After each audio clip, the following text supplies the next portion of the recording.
It is a big series, but this opponent in particular, you haven't lost a game to them in over 2 years, so what's it going to take to bring home another dub, another set of dubs this weekend? Yeah, that's a great fact. Hey, Jay, you told me on Thursday when I came here, Damien, I'm ready for all that smoke. I want all that smoke. When you got the smoke and you came out on top, tell me how you're feeling. I feel good. The Celtics, they shoot 70.2% from the restricted area and 44.3% from the mid-range. That's significant because those are both top 8 percentages in the NBA.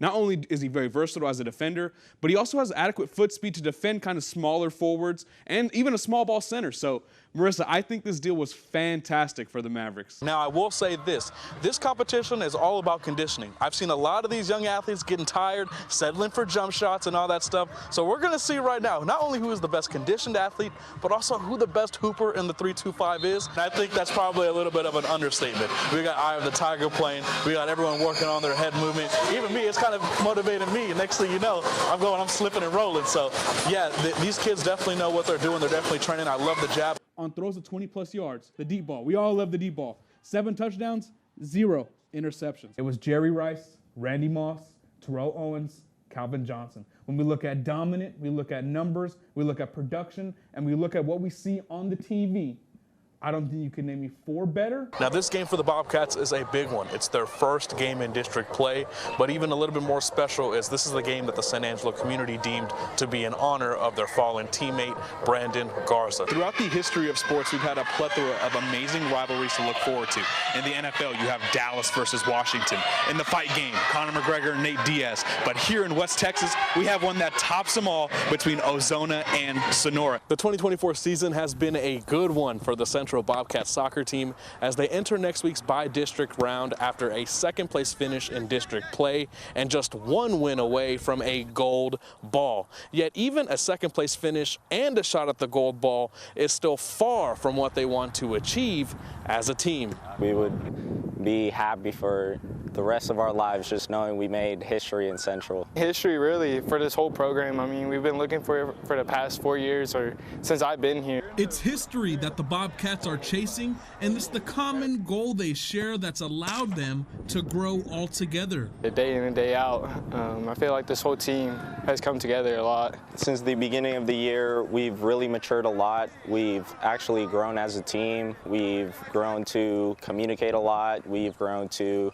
hang out together, talk to each other, communicate, just being there for each other. A portion of that growth came after the passing of one of their own, Jake Carrillo. His loss hurt the team deeply, but they've grown exponentially as a unit in his honor. Makes me feel really great, actually, just being there for him and for his family. We showed up there for him and for his family whenever times were hard, and just being there in the playoffs means a lot for us, just representing him and what he's done for us. Hey, focus up here. Let's try to get 2 out of 3. A victory next week could be the start of a historic run for this team, and the fellas certainly understand that.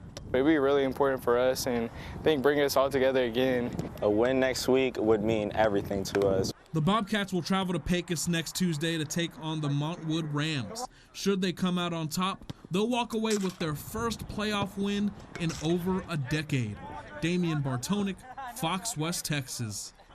You seem to really enjoy San Antonio, man. What about San Antonio was so special to you?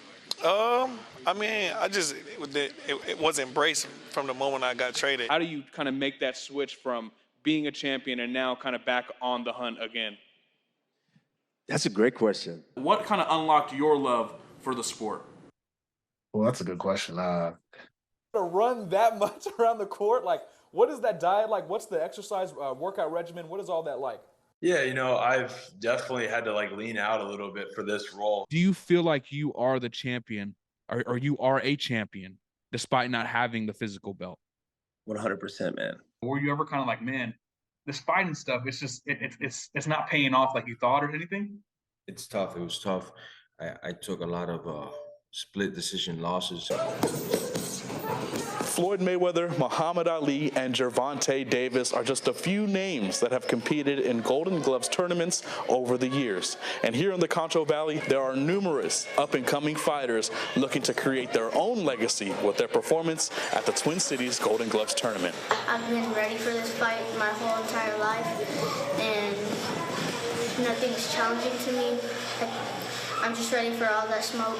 Barron, along with over a dozen of his teammates, are trained by West Texas native Hector Govia, who has a passion for paying his knowledge forward.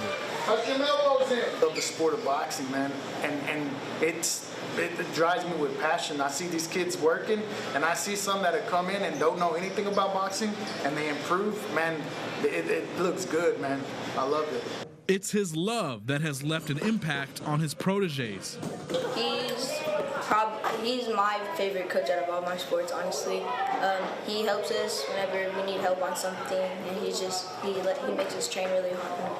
Now this team has their sights set on this weekend's Golden Gloves tournament, where their goals are simple. It means everything to us. Like, they bring home that Golden Glove. It's everything, man. Because, you know what I'm saying? It's a big tournament, and that's what we're here for. We're here to put, San Angelo on the map. While these young fighters want to put the 325 on the map, some of them also have payback on their mind. I lost silver gloves in November 2023, so this is my get back in Golden Gloves. The last Golden Glove I lost, but this year I'm going to come back and I'm going to win. The Concho Boxing Club has numerous under-18 fighters competing in the Midland Odessa Golden Gloves tournament over the weekend. And with a few standout performances, not only will these fighters accomplish their goals, but they'll have the opportunity to put San Angelo on the map. Damien Bartonek, Fox West Texas. What's going on, West Texas? Welcome to sports, and man, we have so much going on. Let's start right now. Tonight, Garden City and Robert Lee are going head-to-head to see who advances to the regional semifinals. So let's go ahead and bring back our Marissa Stubbs. Perfect, fantastic. And like Marissa said, she will have all the highlights for us tonight on Fox West Texas, live at 9. Let's go to the Miles Bulldogs now. Miles, their basketball season came to an end last week after a loss in the first round of the UIL basketball playoffs, but one of their stars was recently honored with the District MVP Award. Now, at the Division II level, Very Best High School will now be represented after Emily Scott officially signed to Sul Ross University's volleyball program on Tuesday afternoon. And before we wrap it up, I have some big-time news for all my NBA fans out there, starting this Friday. Well, y'all, that'll do it in sports for now, but remember, come back at 9 for plenty more. And with that said, stick around for more news after the break.